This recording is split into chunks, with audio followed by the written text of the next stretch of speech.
The Wacker has become very hard to start of late, so we are going to go and take the carburetor apart and clean it and replace the diaphragm in there, which I'm just going to go and get because I left it inside. First thing we're going to do, I have already tried cleaning it, so it's not just cleaning it won't help, but I'll show you the cleaning process. We're going to take it off, take that off, which involves undoing that Jubilee clip and that Jubilee clip and just pulling that off. Take the carburetor off, which just involves undoing that over there, which is an 8mm or slotted, but it's easier to get with a socket. And then we'll also take off the fuel pipe and drain the fuel. Then we'll strip it, clean it, replace the diaphragm, and we're good to go.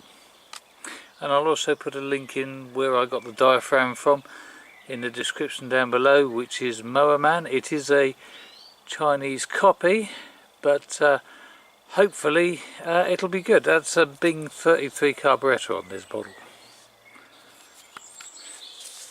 Right, we are going to start by getting this off.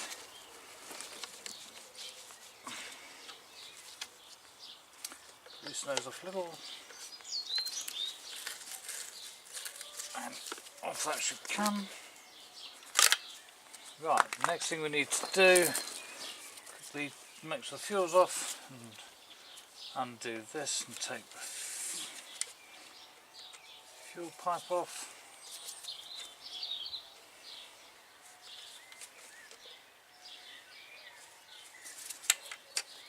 Right, there we go.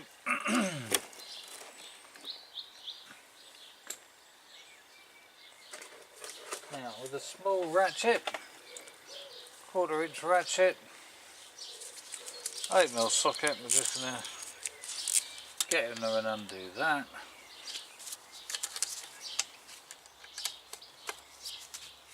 There we go. That's just a clamp bolt, so you don't need to undo it all the way. Pull that off. Okay, now the throttle on low there, we'll just undo this.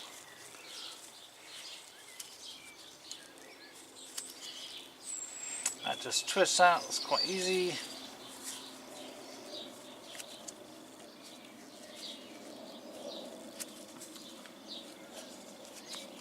And then we can push that up, get that out there, and off comes the carburetor. So that's quite easy. Now, fuel comes in via here. There's a little filter in there. I've cleaned it so many times, I'm not going to clean it again. But if you just take that out and clean that, the fuel comes in there and then it comes out in the float bowl up there. So what we're going to do is take that apart for a start.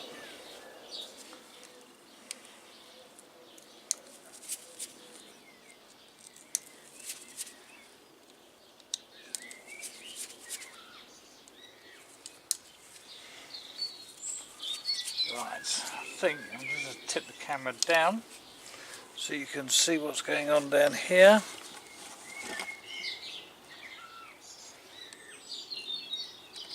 There we go. Right.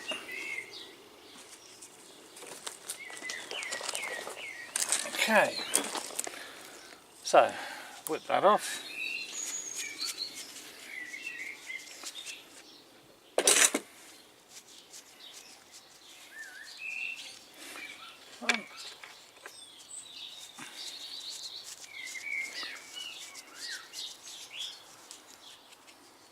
Two,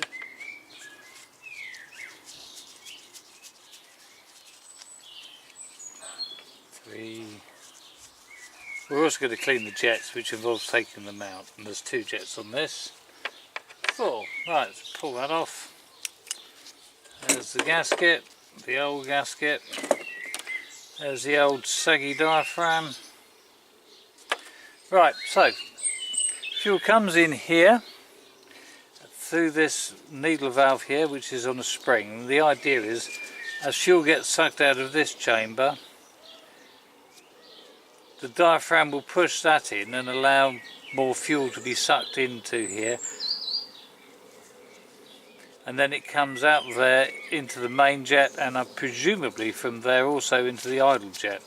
So what we're going to do, if you want to check the float valve works, is get some carb cleaner.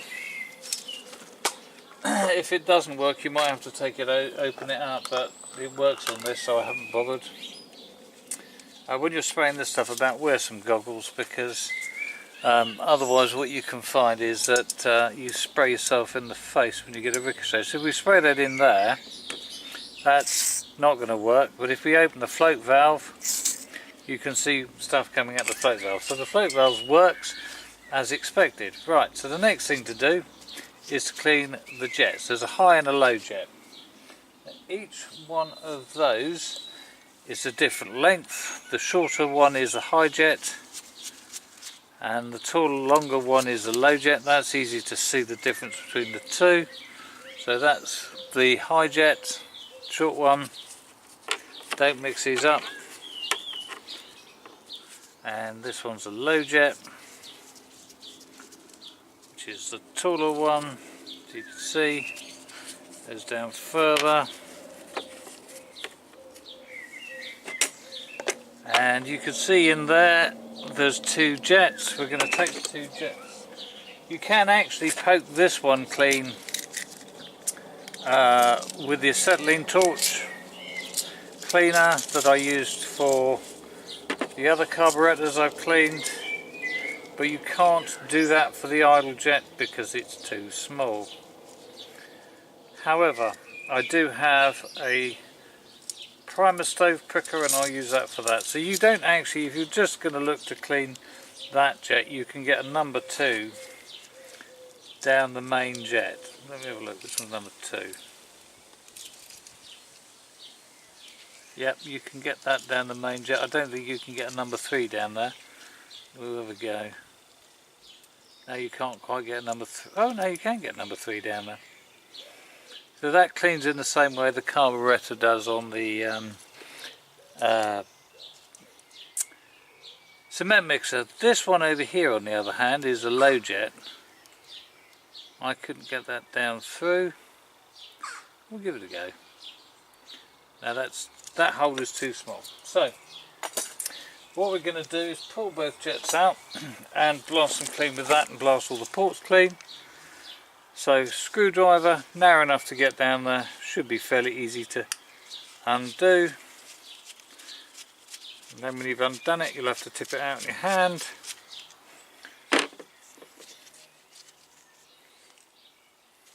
And there is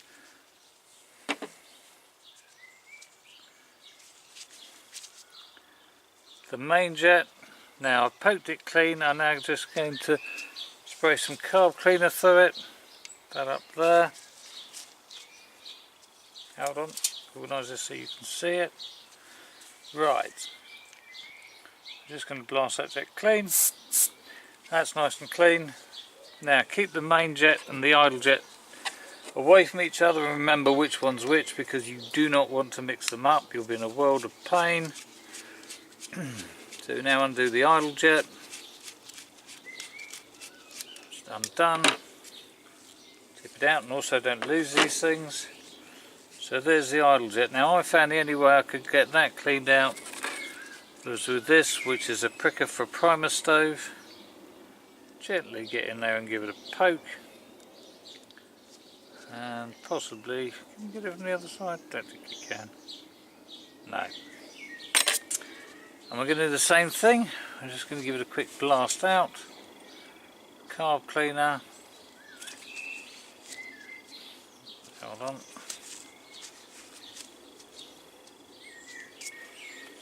There we go.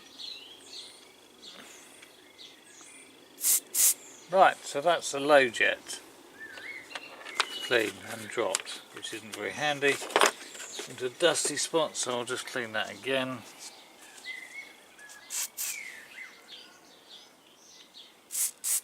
Right. So now you're just going to blow these two out.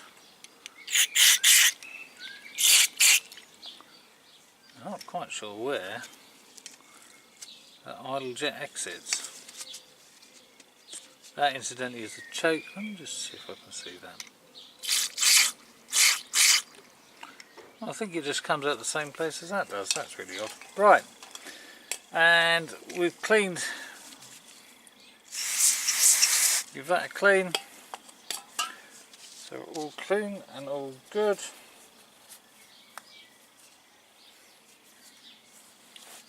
Oh, no, I won't use that. So now, just a case of reassembly.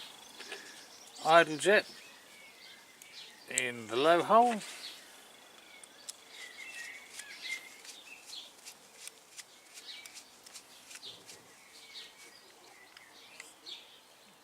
Doesn't need to be done up super hard.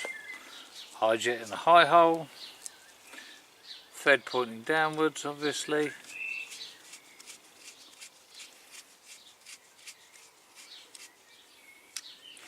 Tops back on. Long top on a low jet.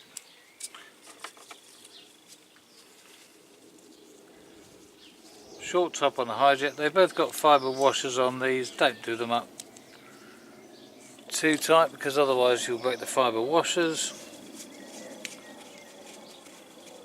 And they shouldn't be tight to do up unless the threads are dirty, so if they are you'll have to clean them out.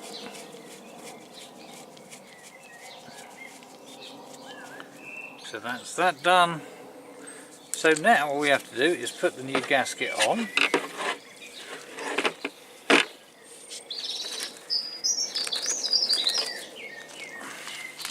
And a new diaphragm, which came from Mowerman from China. There it is, nice and new looking.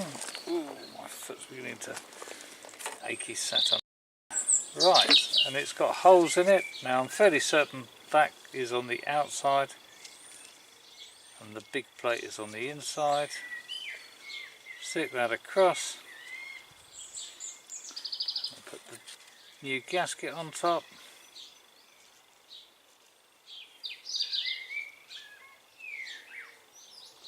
Place, come on, gasket on top. Right, then goes the back plate, nicely in place. Screws 1,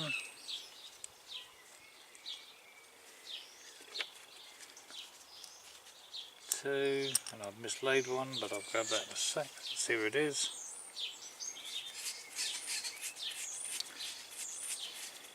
Up a little bit first.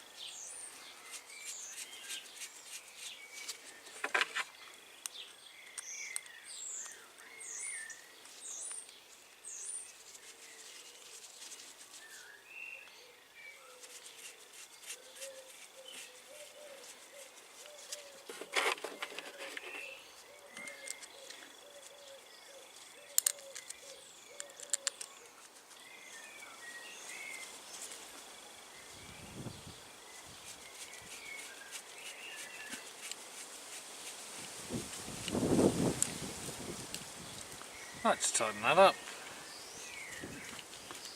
It needs to be nipped up.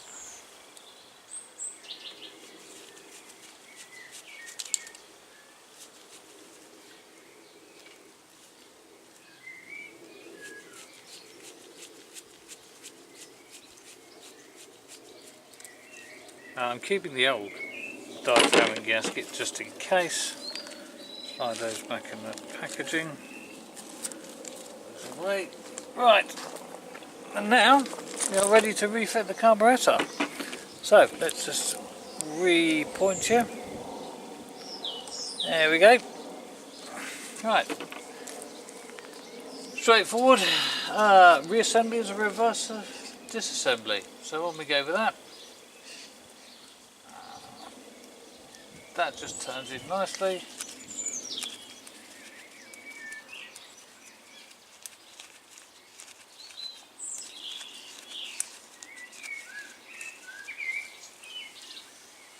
Let's just pull that out, twist it around the right way. Right, that's on. Now I'm going to go and slide that on there, twist it on. Right, and do that up. almost ready to go.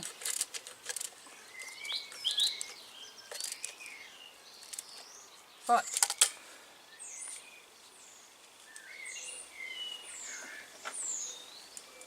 So now we connect the fuel up.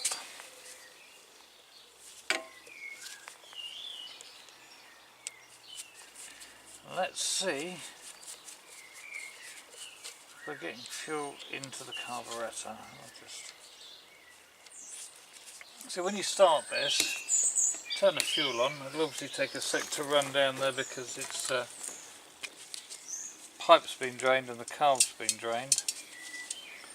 But the idea of the diaphragm is that you can also pump it to get fuel into the carburetor. So we're going to try now.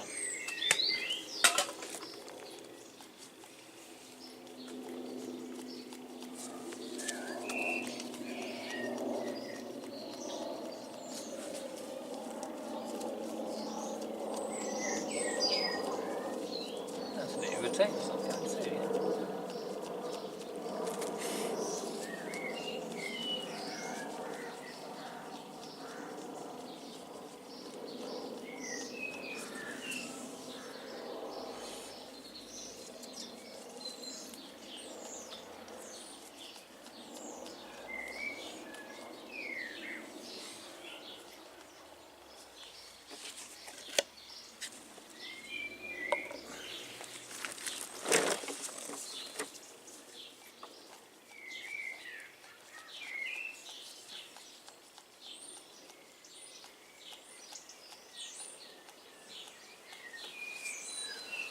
Oh.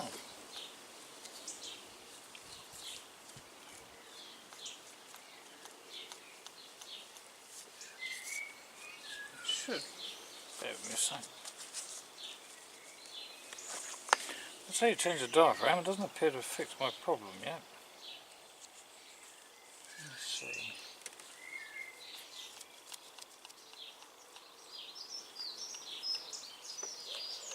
Hello. There's a little coming out of there. Right. Let's go for see if we can start it. Right, I'm just going to pause here. Right, move the camera away for a safe distance. See if we start the thing.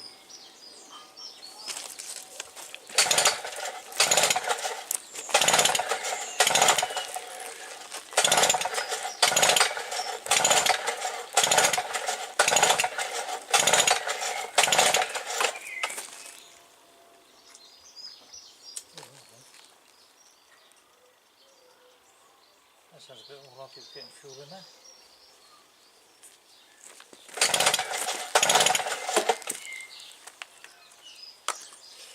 Right.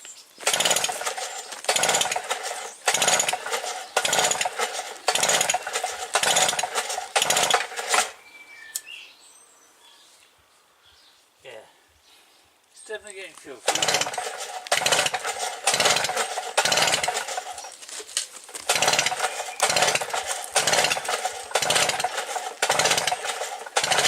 Damage, I might have flooded it.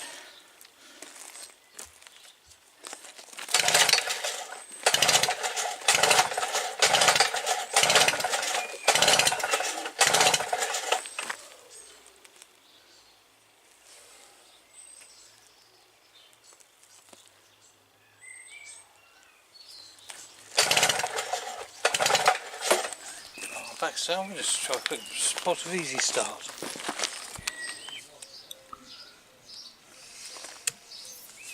Now, the engine couldn't get it started, so the thing I'm trying to do here is check the spark with a spark detecting tool. Unfortunately, when you're trying to do this, it's not producing a bright enough spark when you're trying to start it to get it to show. So, unfortunately, those spark detecting tools aren't a great deal of use for this.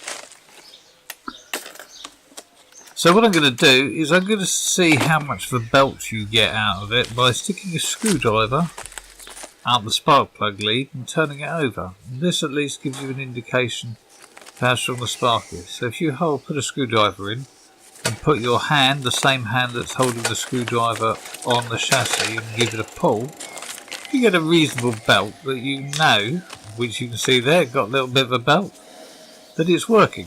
So now we know that we should be getting a spark, it should be starting, we're getting fuel because I can smell fuel.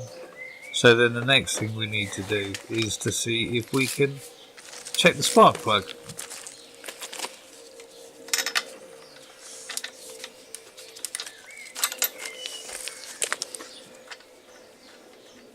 Now I pulled the spark plug out and had a look, it looked okay, I even tested the resistance and that checked out okay. It had a 6 kilo ohm resistance, but it was still doing nothing. I went as far as putting it on and seeing if I could earth the case and earth the spark plug to the case, which I'm just doing now, but you still can't see the sparks because it's evidently not bright enough when you're trying to start it. And the same was true of the new plug. So what I'm about to do is go away and get a new plug.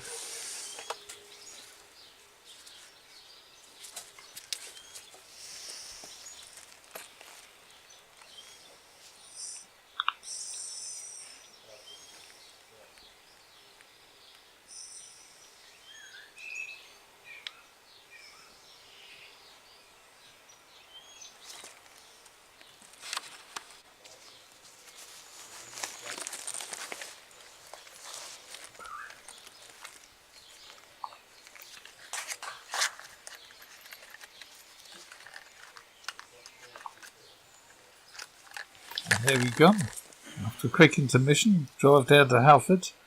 The plug I found that is equivalent to the RL86C is the NGK B6HS. You can also find that there's a BR6HS which is also supposed to be compatible, but I couldn't get one of those. So I got, as I said, the B6HS. I'll put a description in down below of what spark plugs you can need. The spark plug gap that you need, according to the BS60Y manual, is a 0.6 to 0.7 millimeter, which is what they come gapped at new. There's me trying to see if I can see the spark, and no, you can't see the spark on that either.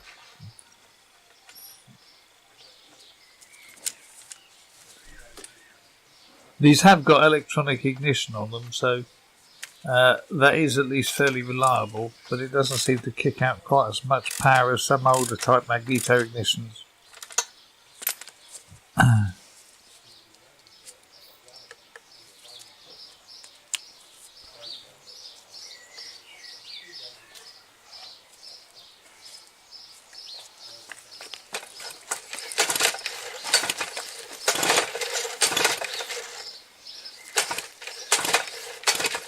Again, this test didn't work either.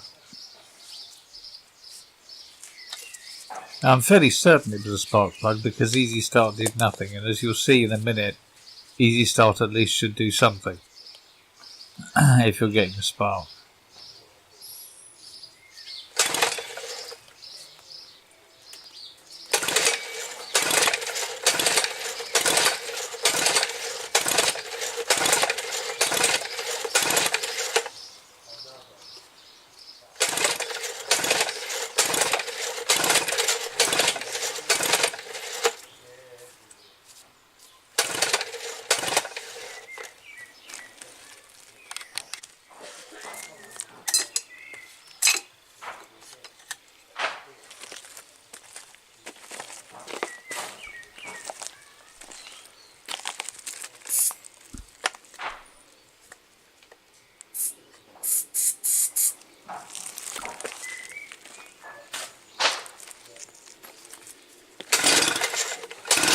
Here we are with the Easy Start.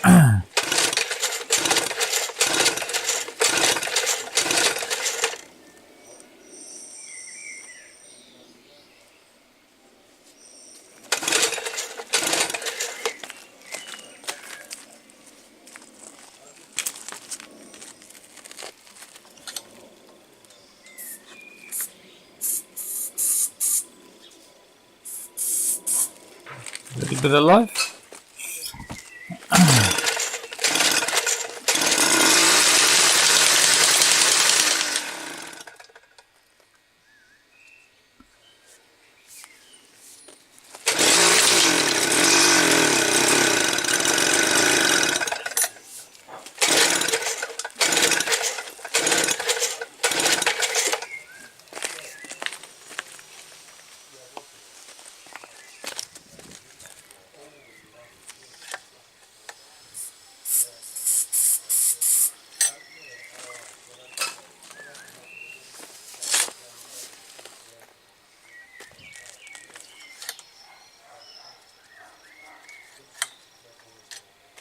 Now it's fitted with a check.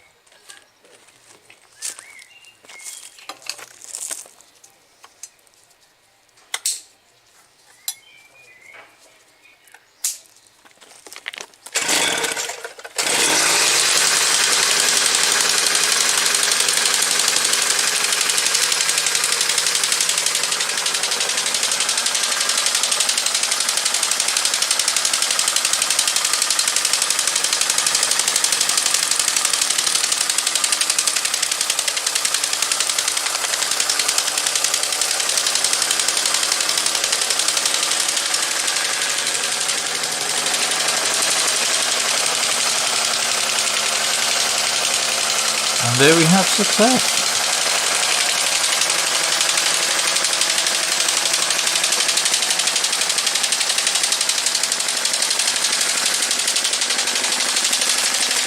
As we said, it's still a bit of a problem because it won't start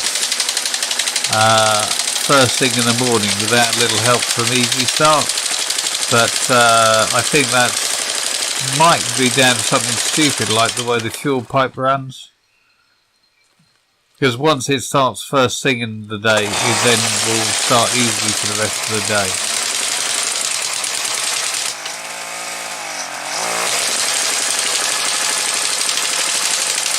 And something else, you should check the oil in the shoe, in the rammer part daily, because it does run down and that starts making it ram unevenly.